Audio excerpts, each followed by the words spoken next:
You have worked hard to get here. You have studied in a different language, you pushed through doubts, and you are ready for business school. But now you're facing a new challenge, the Kira Talent interview. On camera, in English, and suddenly you're worried about more than just what you'll say. You're worried about how you'll sound. Will they judge my accent? Will I sound confident? Will I sound like I belong? If you're having these thoughts or feeling those fears, you're not alone. My own husband had the very same fears when he immigrated to the United States and when he had to interview for jobs and go through the immigration process. But here's the truth. The top business schools in the world, in the United States, in the United Kingdom, in Europe, in Canada, Australia, they want diversity in the classroom. When they hear an accent, they often hear exactly what they're looking for. Someone who brings a global perspective, different lived experience, a unique voice. What matters isn't that you speak like a native. It's that you speak clearly, confidently, and with something real to say. In this video, I'll show you exactly how to speak more confidently even if English isn't your first language, and how to let your real self shine through on camera.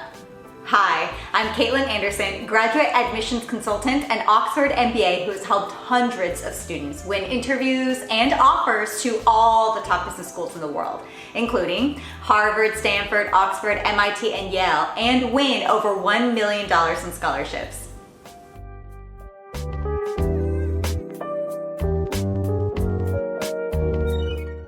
Let's start with what really matters to these top business schools. When they're watching your video, they're not judging you on your grammar or your accent. They are asking themselves, how do you present yourself? Are you clear with your thoughts and your structure? And can you communicate well under pressure? They want to know, can you lead, think, and explain even without perfect English? Many of my international students come from countries that value modesty and indirect speech. However, in the Kira Talent interview for schools that are in the United States, United Kingdom, Canada, Australia, or European countries, they are going to want to see you take ownership for your story. So that doesn't mean bragging. It just means that you believe in your story, and that you can talk about your background and your own thoughts and ideas in a way that a future leader would.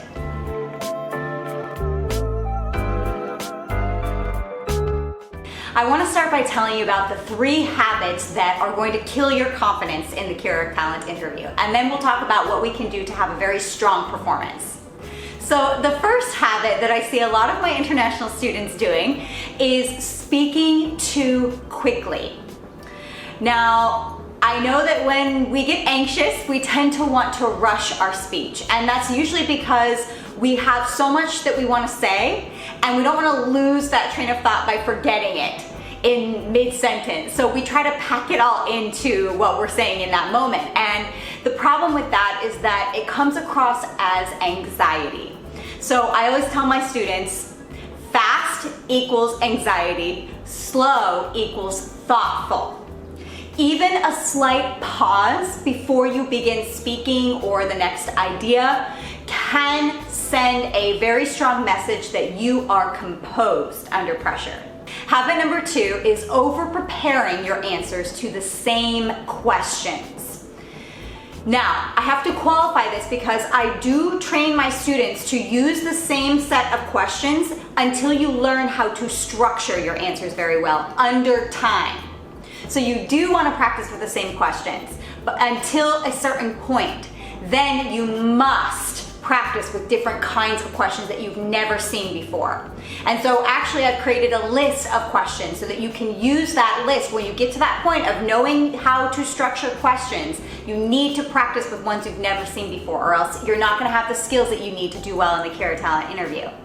Now, there are exceptions to this. If the school gives you the question before you do the career talent interview or one of the questions that they're gonna ask you in your career talent interview, then yes, you absolutely should over-prepare that answer to the point where you can say it without checking notes, without looking confused or lost, and it will come across very natural, very composed, very refined. And they expect you to come across that way in that question in the career talent interview because you've had the time to prepare. Okay, I wanna let you all in on a secret here of what I do with my students when we're practicing for the career talent interview for the questions that you will know ahead of time.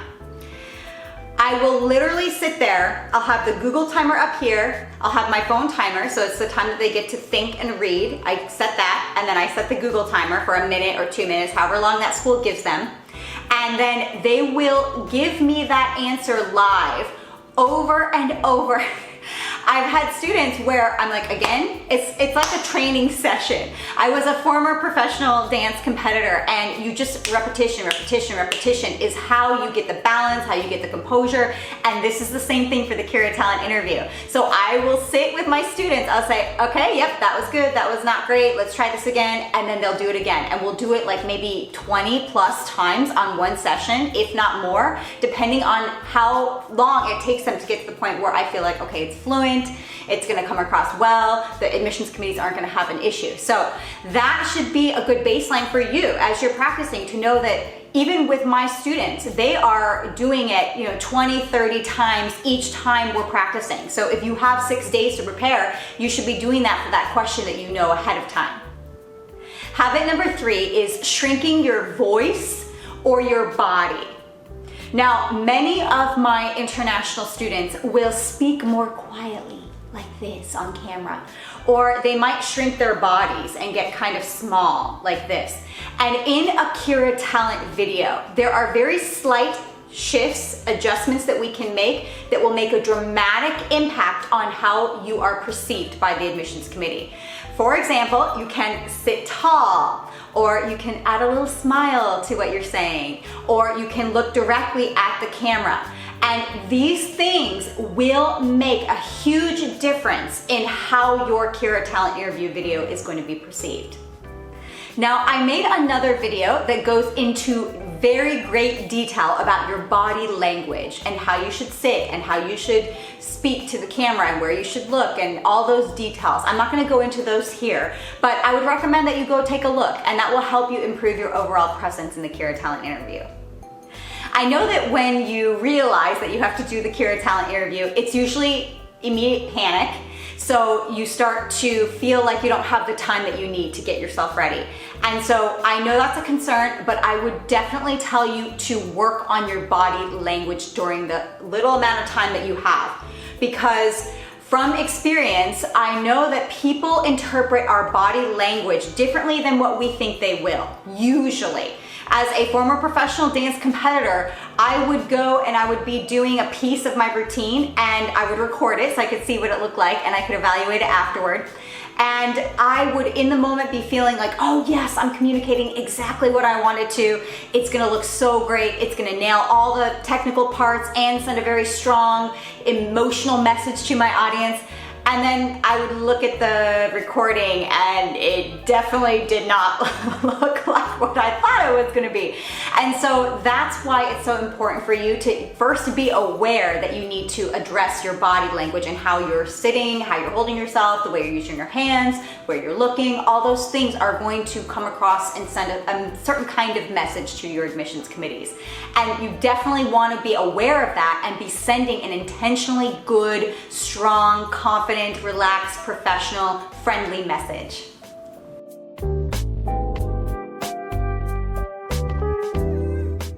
Now I want to give you 3 ways to improve your career talent interview responses. Okay, the first one is you want to learn to structure your responses. And I do several videos that will go into a lot of detail about those different kinds of frameworks that you can use for the variety of questions that you're gonna get. So I won't go into a lot of depth. I'll just tell you that you wanna always have an introduction, a body, and a conclusion to every response that you're giving. So you can go watch those videos to get more information about that, but having that structure is what is going to relieve a lot of anxiety, and that just makes the whole performance a lot better, and people watching it are going to enjoy it so much more. Second, you want to pause for power. After every idea that you explain in a response, give a half-second pause. This is going to give your listener a little bit of time to process what you just said, and it makes you as the speaker look more deliberate. Third is you can practice using feedback tools.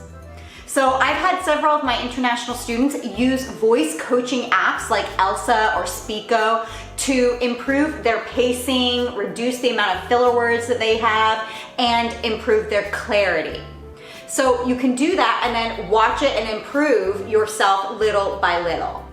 Also, as a bonus tip, I can tell you that several of my students, while they are practicing for the Career Talent interview, not in the interview, they will record their answers in their native language first, and then they will go back and they will translate that themselves into English, and they will then be able to preserve the emotion and the logic from their original answer better. And you'll come through as more like you, which is what the admission committee wants to see. The final feedback tool that I would tell you to use is a human being. Okay, so what I want you to do is take 5 or 6 of the most common Career Talent questions, which are why our program, why now, what are your short-term goals, what are your long-term goals, tell us about yourself, and record your answers to those questions. And then I want you to find a native English speaker to review your responses and ask that person, please honestly tell me, are there any words or word choices that I've made that you don't understand that causes confusion? Now, you want to find someone who is going to be honest with you, because what I do with my students is exactly that. As I'm watching them give me an answer, I say, it's all great, the structure's great, it's coming along very well. There's these 5 words we need to practice articulating and the pronunciation of, because the person listening is gonna have a hard time understanding what you're saying, and that is an easy fix. I know you may have to say it multiple times over and over and over again, but fix those few words that might be causing you a problem, because the truth is, in the Career Talent interview, the admissions committee is asking themselves, if you're a non-native English speaker, is English going to be a problem for you? That you're not going to get the value out of the course that you could if English wasn't an issue. So if you're having trouble finding a native English speaker, I can give you some ideas about where you might find that person. If it's not a friend, you could go to your current university and ask a classmate that you know is a native English speaker, or you can go to the Career Services office and ask them, can you evaluate these responses? Or you could go to the International Student Services offices. I'm sure they'd be very happy to help you out by reviewing these and saying, okay, that word is a little bit confusing, try pronouncing that a little bit better. And if you are not in university, you can go to somebody at your work, a colleague maybe that you've talked to, and say, I know this might be kind of a weird ask, but I'm really excited about this potential program that I might get admitted to. Could you please review these answers and tell me, is there any word in here that is causing a problem for you that you can't understand? And they'll tell you. They want to be helpful. If not, go to human resources at your current firm if you can, and ask them to review your videos. So there are different places that you could find a native English speaker to help you look at those videos. If you want more resources while you're preparing, then you can download the free list of questions that I have below in the description. And if you want even more guidance, you can look at my Career Talent Interview Prep Kit. It's loaded with strategies, frameworks, and worksheets to help you build very strong answers for your Career Talent interview. You've got this. Your voice matters, and the more that you practice, the more confident you will be in the Career Talent interview. That's it for now. If you enjoyed this video, then please give it a like and subscribe for more tips on business school admissions. Thanks so much for watching, and I'll see you in the next video.